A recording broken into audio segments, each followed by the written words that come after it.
നിങ്ങളുടെ ടെൻഷൻ, പിരിമുറുക്കം, ആവലാതി, പേടി എന്നിവയെല്ലാം ഒഴിവാക്കി ഒരു പീസ്ഫുള്ളായ, സന്തോഷത്തോടെയുള്ള, അർത്ഥവത്തായ, സംതൃപ്തിയുള്ള ഒരു ജീവിതമാക്കി മാറ്റുവാൻ നിങ്ങൾ തയ്യാറാണോ?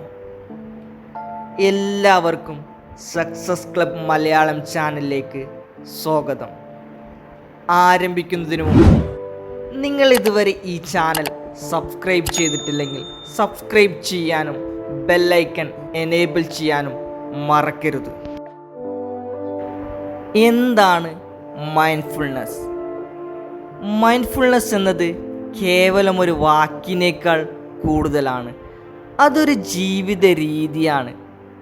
അതിൻ്റെ കാതൽ വിധിയില്ലാതെ ഈ നിമിഷത്തിൽ പൂർണ്ണമായി സന്നിഹിതരായിരിക്കുക എന്നതാണ്.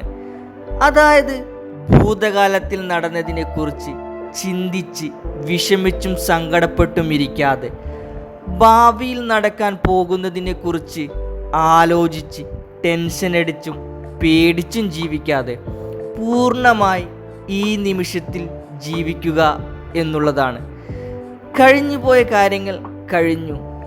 അതിൽ നമുക്കിനി ഒന്നും ചെയ്യാനും മാറ്റം വരുത്താനും കഴിയില്ല. ഭാവിയിൽ വരാൻ പോകുന്നതിനെക്കുറിച്ച് നമുക്ക് ഒന്നും അറിയുകയുമില്ല. യഥാർത്ഥത്തിൽ ഈ നിമിഷം മാത്രമാണ് സത്യം. ആ ഒരു അവബോധം വളർത്തിയെടുക്കുകയും ഇപ്പോഴുള്ള ഈ നിമിഷത്തിൻ്റെ ശക്തിയിലേക്ക് പ്രവേശിക്കുകയും ചെയ്യുക. മൈൻഡ്ഫുൾനെസ് പ്രാക്ടീസ് ചെയ്യുന്നതിലൂടെ ഒരുപാട് ഗുണങ്ങൾ നമുക്ക് ലഭിക്കും. നമ്മുടെ ഇൻറ്റ്യൂഷൻ വർക്ക് ചെയ്യാൻ തുടങ്ങും.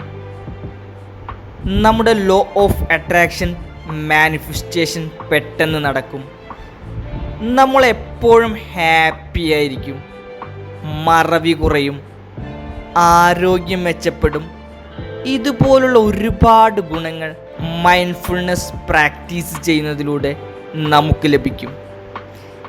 ഇനി നമുക്ക് നമ്മുടെ ജീവിതത്തിൽ മൈൻഡ്ഫുൾനെസ് പ്രാക്ടീസ് ചെയ്യാവുന്ന കുറച്ച് ടെക്നിക്കുകൾ നോക്കാം.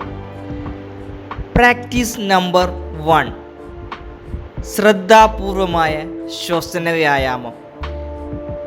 ലളിതവും എന്നാൽ ശക്തവുമായ ഒരു ശ്വസന വ്യായാമത്തിലൂടെ നമുക്ക് കാര്യങ്ങൾ ആരംഭിക്കാം. സുഖപ്രദമായ ഒരു സ്ഥലത്ത് ഇരിക്കുക. കണ്ണുകൾ രണ്ടും അടച്ച് നിങ്ങളുടെ ശ്വാസത്തിലേക്ക് ശ്രദ്ധ കൊണ്ടുവരിക. നിങ്ങളുടെ ശ്വാസം മൂക്കിലൂടെ ആഴത്തിൽ ശ്വസിക്കുക. നിങ്ങളുടെ ശ്വാസകോശങ്ങളിൽ വായു നിറയുന്നത് അനുഭവിക്കുക. സാവധാനം ശ്വസിക്കുകയും സാവധാനം പുറത്തേക്ക് വിടുകയും ചെയ്യുക. ഈ വ്യായാമം പെട്ടെന്ന് തന്നെ നിങ്ങളുടെ സ്ട്രെസ് കുറയ്ക്കാൻ സഹായിക്കുന്ന ഒന്നാണ്. മാത്രമല്ല, ഈ നിമിഷത്തിൽ നിങ്ങളെ നങ്കൂരമിടാൻ ഇത് സഹായിക്കുന്നു. പ്രാക്ടീസ് നമ്പർ 2: മനസ്സോടെയുള്ള നടത്ത ധ്യാനം. ശാന്തമായൊരു സ്ഥലത്ത് നടക്കുക. ഓരോ ചുവടും ശ്രദ്ധിക്കുക. നിങ്ങളുടെ കാലിന് താഴെയുള്ള നിലം അനുഭവിക്കുക. നിങ്ങളുടെ നടത്തത്തിൻ്റെ താളം ശ്രദ്ധിക്കുക. പരമാവധി മറ്റു ചിന്തകൾ ഉപേക്ഷിക്കുക. നിങ്ങളെ പരിസ്ഥിതിയുമായി ബന്ധിപ്പിക്കുക മാത്രമല്ല, ശാന്തതയും വ്യക്തതയും ഇത് നൽകുന്നു. പ്രാക്ടീസ് നമ്പർ 3: ബോഡി സ്കാൻ ധ്യാനം. ഇനി നമുക്കൊരു ബോഡി സ്കാൻ ധ്യാനം ചെയ്യാം. സുഖപ്രദമായൊരു സ്ഥലത്ത് കിടക്കുക. നിങ്ങളുടെ കണ്ണുകൾ അടച്ച് നിങ്ങളുടെ ശരീരത്തിൻ്റെ ഓരോ ഭാഗങ്ങളിലും നിങ്ങളുടെ അവബോധം കൊണ്ടുവരിക. നിങ്ങളുടെ കാൽവിരലുകൾ മുതൽ നിങ്ങളുടെ തലയുടെ മുകൾ ഭാഗം വരെ ന്യായവിധി കൂടാതെ, എന്തെങ്കിലും പിരിമുറുക്കമോ സംവേദങ്ങളോ ഇല്ലാതെ നിങ്ങളുടെ ഓരോ അവയവങ്ങളിലും ശ്രദ്ധിക്കുക. ഈ പരിശീലനം വിശ്രമവും സ്വയം അവബോധവും പ്രോത്സാഹിപ്പിക്കുന്നു. പ്രാക്ടീസ് നമ്പർ 4: ശ്രദ്ധാപൂർവമായ ഈറ്റിംഗ്.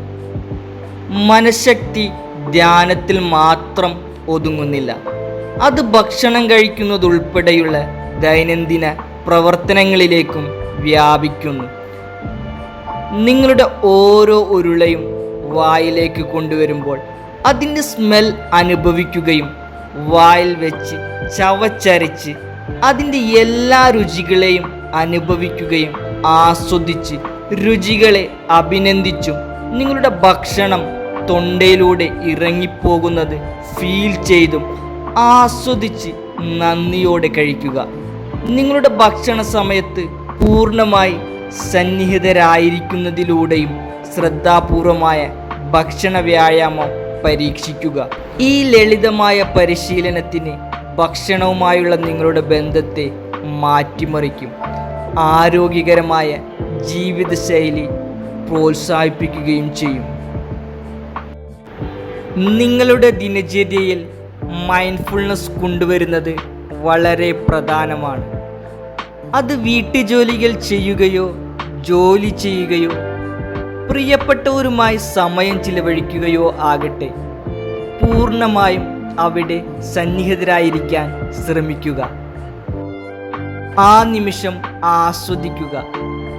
അത് നിങ്ങളുടെ മൊത്തത്തിലുള്ള ക്ഷേമത്തെ എങ്ങനെ നല്ല രീതിയിൽ സ്വാധീനിക്കുന്നുവെന്ന് അനുഭവിച്ചറിയുക. ഇന്ന് ഞങ്ങൾ ഞങ്ങളുടെ മനസ്സ് നിറഞ്ഞ യാത്ര അവസാനിപ്പിക്കുമ്പോൾ ഓർക്കുക, എല്ലാ ദിവസവും നിങ്ങൾക്ക് നൽകാവുന്നൊരു സമ്മാനമാണ് മനസാന്നിധ്യം അഥവാ മൈൻഡ്ഫുൾനെസ്. ഓരോ നിമിഷത്തിൻ്റെയും സൗന്ദര്യം ഉൾക്കൊള്ളാനും ആസ്വദിക്കാനും നിങ്ങൾ ഓർക്കുക. അടുത്ത വീഡിയോ കാണും വരെ എല്ലാവരും പോസിറ്റീവായിരിക്കുക.